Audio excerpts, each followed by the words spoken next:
It's Fight Night on talkSPORT. I'm Adam Catterall. Spencer Oliver's here, and we are on the talkSPORT Boxing YouTube channel. You're more than welcome to come and get stuck in.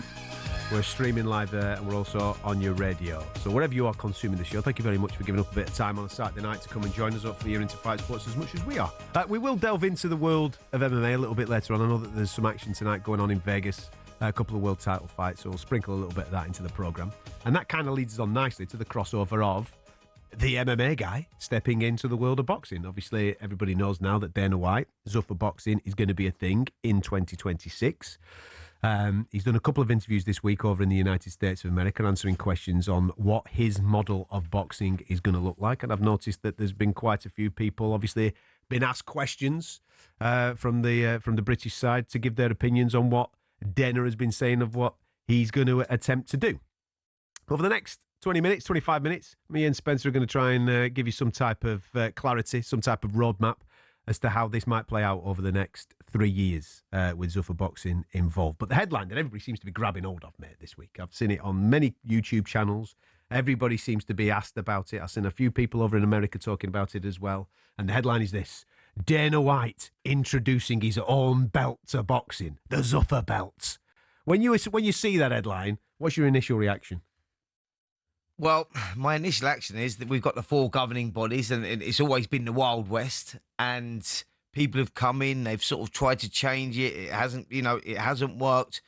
But Dana White is a serious player, and he's got a serious backer behind him in Catterall and Spencer. And I know Turkey's got his own, reasons for wanting to change the sport that he believes is broken. And Dana White, has those same ideas, and he's coming from that MMA background, and he built that model itself. And they will try and change the sport of boxing. We have got, it's difficult though, because we've got this, there's a federal law, the Muhammad Ali Act. Yep. And, they've got to try and change all that, which is not a difficult thing to do. That is like a very serious thing to do. Can they change that? The Muhammad Ali Act was put in place to protect the boxers, to protect, the federations. Yeah, for people that don't know, that's a US federal law, right? So it only affects American law, the Muhammad Ali Act, and it's there to, as you just said, rightfully so, to give more power to fighters. So therefore, back in the day, everybody knows the Don King stories and what have you. Basically, it was brought in order to allow, or to basically say that the fighters get the lion's share of an event. The money made on an event is divvied out. The majority is divvied out to the fighters that are on the card. And there's also restrictions when it comes to promoters being managers. They're not allowed to obviously rank their fighters, and they're not obviously allowed to award their own championships. That's basically what the Muhammad Ali law is doing. And that obviously is not what the UFC model is. Hence the conversation in and around that Muhammad Ali Act, and whether that needs to be amended, whether it needs to have additions in order for Dana to do what Dana has done traditionally. And not just Dana as well, because obviously let's remember that Dana White, now the UFC, is part of TKO, and TKO is the owner of the WWE, and we all know how the WWE work with Vince McMahon and stuff like that. So very similar business models, WWE and UFC, of how they've gone about amassing gigantic businesses in the United States of America, and now worldwide, of course. And then people will look to those and think to themselves, well, that's probably the route that they're going to try and take in the world of boxing. Yeah. I totally agree with that. And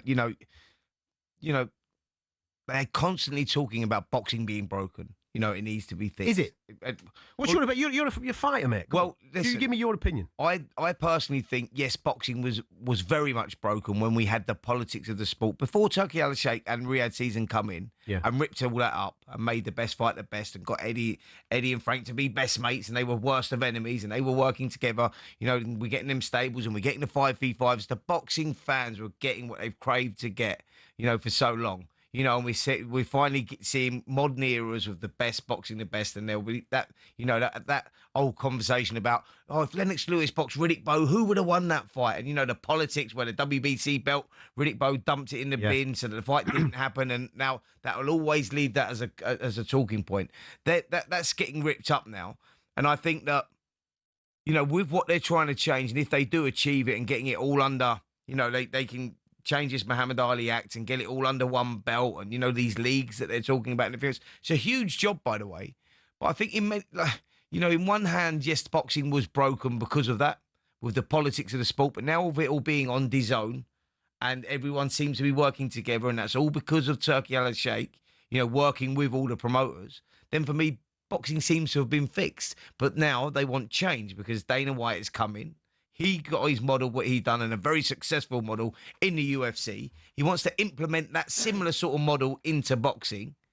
But it's a huge change, man. It's going to be a very difficult thing to do. But they have the resources to be able to do it. It's going to take time. It's not going to happen overnight. And it's going to be an interesting time because boxing, we look at American boxing now. We were talking off air here. Like, for the best part of 50 years, American boxing was dominated, not just by the world heavyweight champion, but, the 10 fighters underneath that. The top 10 were all American. You might have one Brit slipping in from time to time, then Lennox Lewis changed all that, become the first British, to win a heavyweight title in 100 years, I think it was, something like that. And then you look at it now, there's no heavyweights from America. Yeah, no. We've had Deontay Wilder. He's now seemingly coming to the end. But you look at it and you go, you got Gerard Anderson, and he got found out by Martin Bakole, and you go, where's the names now? The Eastern Europeans are coming in. It's dominated by the Brits as well, with Fabio Wardley and Lawrence Okoli and all that. But you go, the Americans are gone. They've lost love for the sport. Yep. So boxing is very much broken in America. For sure, because they're all deciding to do whether it's football or baseball or wherever they're going, but they're not boxing. And I think that Dana White could be that guy to get them back involved in that. And if he gets them back involved in it, then we get, it's a whole different conversation. But it's going to be interesting to see what happens with WBC, WBA, IBF, WBO, where they all go. The Ring magazine, Turkey's got anyway, the Ring belt. So it's an interesting time for the sport. I don't believe the sport is broken because we're getting the fights now that we craved. But it's going to be interesting to see if it can be changed. Yeah. What's your thoughts on it? Do you think the sport is broken? Do you think it's going to be changed? I think it can be absolutely improved, yeah. I think you're right to flag up everything that's happened over the last 2 years, because we're definitely in a much better place than we were 2 to 3 years ago. Obviously, the money in the room has managed to align everybody's thoughts, and everybody's working together in hopefully providing for the fans. And the fans are, for me, at the end of the day, the lifeblood of the sport. If they're catered for, then obviously that then filters down with fighters getting better purses and promoters doing well and more shows and everybody's enjoying themselves. There's two things that I look at. First and foremost, the majority of what you were talking about there before you mentioned America, we were talking from a British point of view, right? We're getting Frank, we're getting Eddie working together, we're getting great shows, and we're all enjoying that. Now, what effect has Saudi Arabian interest had on British boxing? Now, at the top end, most people would look at it and they'll go, British boxing's booming. And I agree with them. I think when Frank Warren says it's booming right now, it's never been more exciting. I agree with him. Same when Eddie says that. And it's exciting for the top end of fighters that are going to be featuring on the Ring magazine cards, on the Riyadh season cards, on the big cards that Queensberry are doing, on the big cards that Matchroom are doing. But what's happening is, because we're trying to satisfy the thirst of these cards that Turkey Al Sheikh wants from Riyadh season, we're having to take main events from different parts of the ecosystem. So we might be taking a main event from the York Hall, and that ends up on a Riyadh season card as the fifth one on the list, if that makes sense. So therefore, we've got a gap at the York Hall because we need a main event there. Well, is it strong enough to come from further down the food chain? The answer is probably not. And therefore, we're finding in the smaller halls, in the UK this is, that we're getting lesser and less shows, and therefore less work's going around for the bottom end of the ecosystem. Now, this is going to hopefully come back to my point that I'm going to make after the break in a minute about how I think the Dana White thing and Zuffer boxing is going to work over in the States. That's how I think we're looking in the UK. I think top end, above the top end of the iceberg, we're looking great. Underneath, I think there is a struggle and it needs some serious attention. Over in the States, I agree with everything that you've just said there. Boxing's on its backside. I have been in America on countless occasions over the last decade, and I've slowly watched the audience become disengaged. And I started noticing it when Tyson Fury went over to fight Deontay Wilder for the first time, right? Deontay Wilder was the heavyweight champion of the world. At the time, undefeated, knocking every man and his dog out. I thought to myself, we're going to go over to the States here. This is going to be carnage. He's going to be a lord over there. Everybody's going to be... Not a hoot, mate. Nobody knew who he was. Nobody was talking about him. He wasn't on the TV screens. It was nothing. It was the Tyson Fury show, mate. Everybody in LA for the first one, Vegas for the second one and the third one, it was all Tyson. I'm thinking, this is mad. Why is there no love for the heavyweight champion of the world? And then you start to analyse other bits and bats about it. Now look at where things are in America. Top Rank, you would probably class them as the biggest boxing promoter. They don't even have a TV deal. You've got PBC, who've got a lot of quality fighters. They are on this weird Amazon pay-per-view thing that nobody gets to watch. Obviously, you've got Golden Boy that are on DAZN, so that's, again, behind a subscription and then a second paywall, so that's tough. Zuffer Boxing haven't even done a show yet, and they've got the biggest TV deal in America on Paramount. Now that, again, I'll come to it in a minute and give you a little bit of how I think this is all going to play out. The key elements, just to point before we go to break, are these, right? Dana White, Zuffer Boxing are going to do 12 events in 2026, and they're all going to be broadcast on Paramount TV over in the States. The concentration, as Spencer rightfully pointed out, the concentration is going to be America. It's not going to affect anything here right now in the UK. It's not going to affect anything in Saudi Arabia. Turkey Al-Sheikh's going to carry on doing what he's doing. Frank, Eddie, they're going to carry on doing what they're doing. The sanctioning bodies are all going to carry on what they're doing. It's going to be normal. But over in America, there is going to be a landscape change. It's going to be looking very similar to the Contender Series that he does with the UFC. There's going to be less weight classes. There will be one champion per division, and he will not recognise the sanctioning body belts, the BC, the BA, the IBF, and the WBO. And he won't collab with other promoters. Now, that to me sounds like he's building a new ecosystem. He's not entering the one that we've currently got now. He is building a brand new one. Stick with us. I'll tell you next how I think this is going to play out over the next 3 years.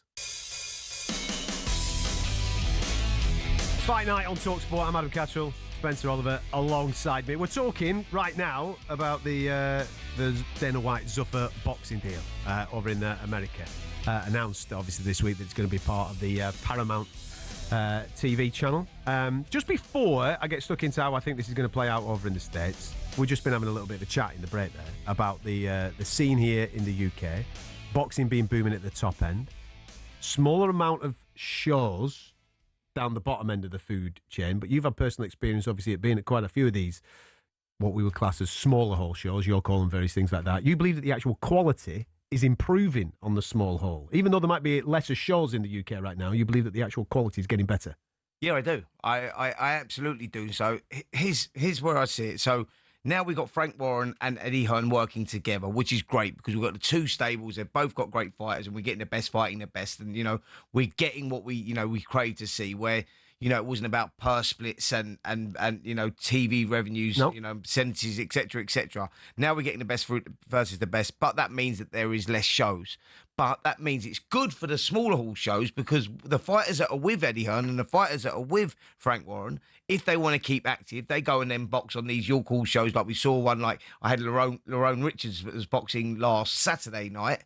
And you look at Lerone, he was British Commonwealth, European, IBO world champion, trying to get himself back in the mix, coming off a loss to Steed Woodall, but he wanted to get active, get in there. So he's boxing on these shows. So for the small hall shows now, you're getting a trickle of these fighters that want to stay active and boxing on the small hall shows, which means they're taking a much less purse. Yeah. But that also means they want to perform to the highest level to get back on these big shows. Okay. You have to do that. But the small hall shows obviously want to put them in 50-50 fights for the paying public because that's what they do and that's how they sell their tickets. So they can't put on fights where you go, right, all the red corner's going to win or all the blue corner. Yeah, it has to be a real fight. Yeah. So it is better for the small hall shows because they're getting some of the bigger names on them wanting to stay active.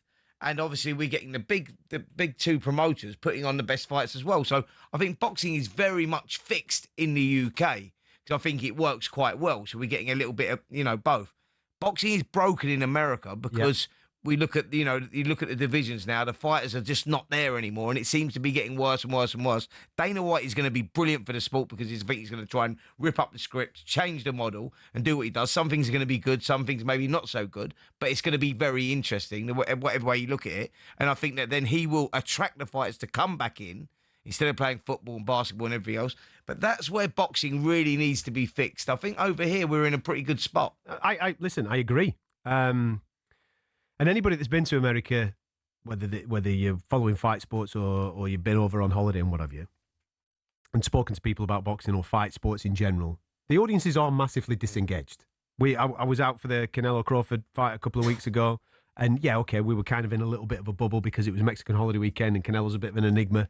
But just analysing the landscape and looking at the TV channels and various things like that, as I've said, very similar to the UK, boxing, until this Zuffer deal with Paramount, isn't on mainstream TV over in the States. Obviously, ESPN pulled out. HBO are no longer involved in the game, so it's not in people's living rooms. They're not seeing it. So how do you re-engage the audience? And this is the key thing that Dana White and Zuffer Boxing have obviously got to try and sort out over the next, 12 to 36 months, let's just say. You try and create something that they're not used to seeing. And that's the noise that I'm hearing from everything that he's done this week when he's been doing his interviews. That's kind of the noise that I'm seeing. When he's talking about not recognising sanctioning bodies, the BC, the BA and IBF and WBO, when he's talking about not working with other promoters, they are things that nobody else does in the sport. Everybody recognises the sanctioning bodies. Everybody has to, at some point, collaborate with another promoter, don't they, in some way, shape or form? So he's trying to create a completely different ecosystem. So try and bear with what I'm about to say of how I'm going to try and paint a picture of how I think this is going to work over the next 3 years based on my knowledge of the UFC, how that business model has worked over the last 30 years, and how TKO, WWE have all worked as well, because I think it's going to emulate quite a lot of that type of stuff. The first question that everybody's going to have is, well, who's going to sign for him? What fighters are going to sign for Zuffer Boxing? Well, at the start, I think it's going to be difficult. I think forget about world champions, forget about Canelos and Crawfords and people like that. They're not signing for this. Think about those that are not getting those opportunities, the people that we've just been speaking about, those guys that are on that smaller hole, maybe people that are just turning over, young prospects coming through. And again, try and concentrate your mind on what's going on in America. It's very different over there than where it is here in the UK. People in America, they're not getting the opportunities in order to be able to do their thing. You know, as you've just rightfully said, the heavyweight division, where are the American heavyweights? They're not in the sport anymore. They've gone to play basketball. They've gone to play NFL. They've gone to play, they're doing the UFC, MMA. They're not in boxing. The athletes are still there. The athletic specimens are still there. They're just not going to the gym because they're thinking to themselves, well, nobody's watching this. There's no dough in this. I'm not going to go and do it. So you need to re-engage that person. So you create a different type of ecosystem for them to be able to do it. Now, from an audience point of view, what you want, 50-50 fights, top, as you've just been talking about the small hole. Think small hole over in America. This is what we're going to, hopefully he's going to do. 50-50 fights for top prospects. Again, nobody really does that here in the UK. We're told that you have to build prospects against, 7, 8, 9, 10 taxi drivers. He can't afford to do that. He has to put them in against each other. That's trying something different. One champion per division. Again, that's not the norm in the present landscape in the world of boxing. Meritocracy, perform well. You've got a straightforward route to the Turkey Al Sheikh show, because Turkey Al Sheikh is obviously connected to Dana White, Zuffer Boxing, Seller, all this type of thing that they've just partnered up recently. This is how I think this is going to look, right? Now, firstly, I think his fight nights, this is Dana White's Zuffer fight nights, I think they're going to take place on a midweek night. I don't think they're going to take place on Friday nights and Saturday nights. I think this is going to take place, let's say Wednesday, for example, of the week. Clever, by the way. That's what I think he's going to do. And I think he's going to tie it all in with all the other offerings that his business currently offers on these TV networks. So, for example, this week is a massive UFC fight week, right? So tonight is UFC 320. That's currently going out on ESPN. But next year, it won't be going out on ESPN. It'll be going out on Paramount, because the new TV deal that they've done means that they don't have to adhere to pay-per-view. So all UFC shows now do not go behind a second paywall. They just go on what you would class as Sky Sports in America, Paramount, CBS, right? So that's what the UFC's on.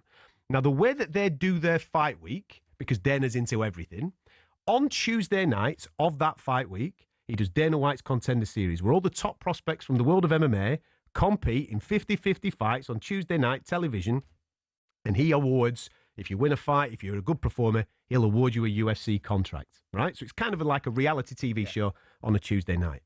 I think they'll do the exact same thing with boxing the night after. Wednesday night, don't forget, come back tomorrow night, we're doing this with boxing.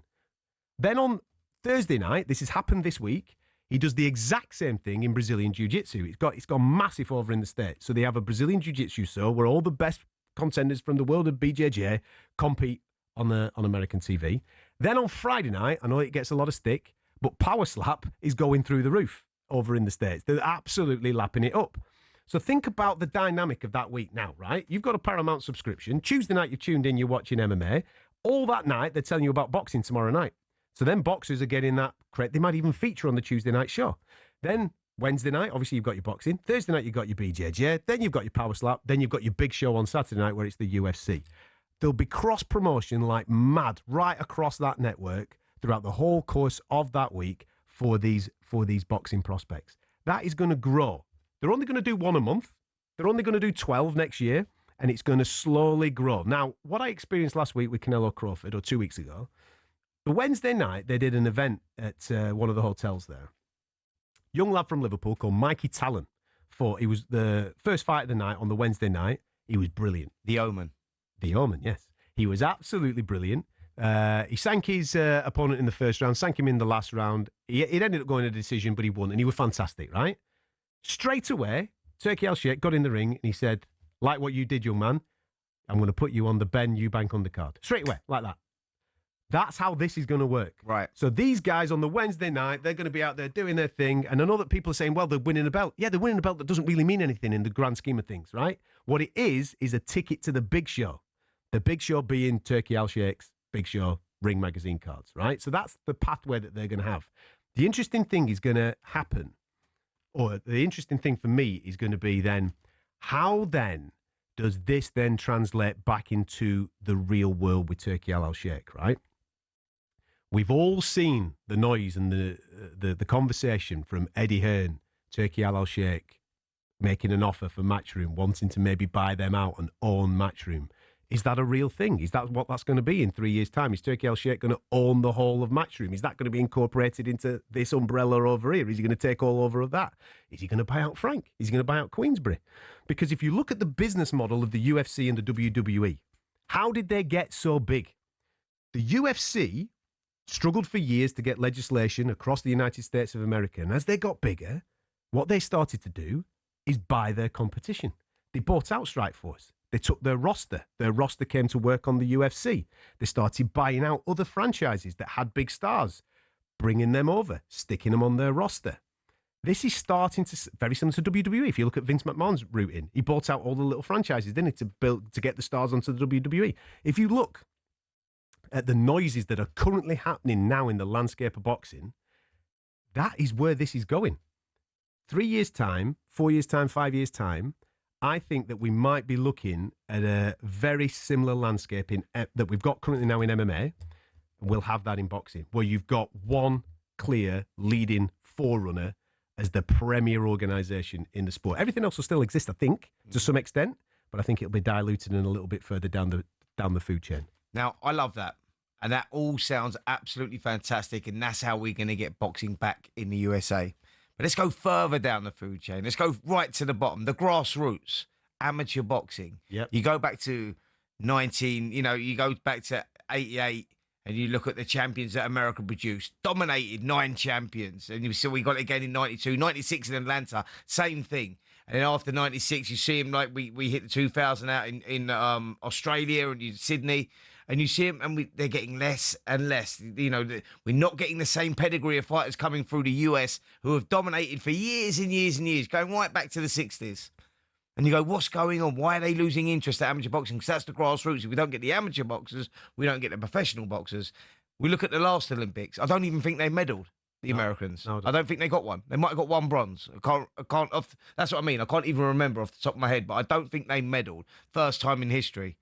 So how do they get it back in? Because that's where it all comes from. So yeah, like that model that you're talking about there, that is the way to fix it. Yes, but you have to have the fighters coming through to fix it. Agreed. Because when you're starting down at the bottom here, you're going right. We're starting at the bottom where we get the best fighting the best. Where are the best fighting the best coming from?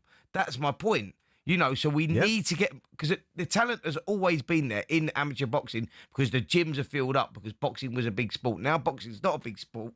They're not filled up as much because, like you say, they're doing NFL, they're doing baseball, whatever it is. That's where the problem lies. So we have to go right back to the grassroots, and they've got to somehow bring that interest back, because they will get the interest back for the viewers on Paramount watching these things. But that's going to take years to come before the kids that are watching it going, I want to be a boxer. I mean, this is a long, long process. So I think that we need to, or they need to, try and focus on how do we get them back into the amateur gyms, because that's where it all starts. Completely agree. It's a big challenge. And the whole point of that conversation for the last half an hour or so was to basically say, don't worry about anything right now. As Spencer's pointed out, we're having the time of our life. We're getting all the fights that we want to see. We're getting the top guys against the top guys. I don't think that's going to stop anytime soon. Maybe in 3 years, 5 years' time, the landscape might look a little bit different. On AM, on DAB, via the talkSPORT app and on your smart speaker. talkSPORT.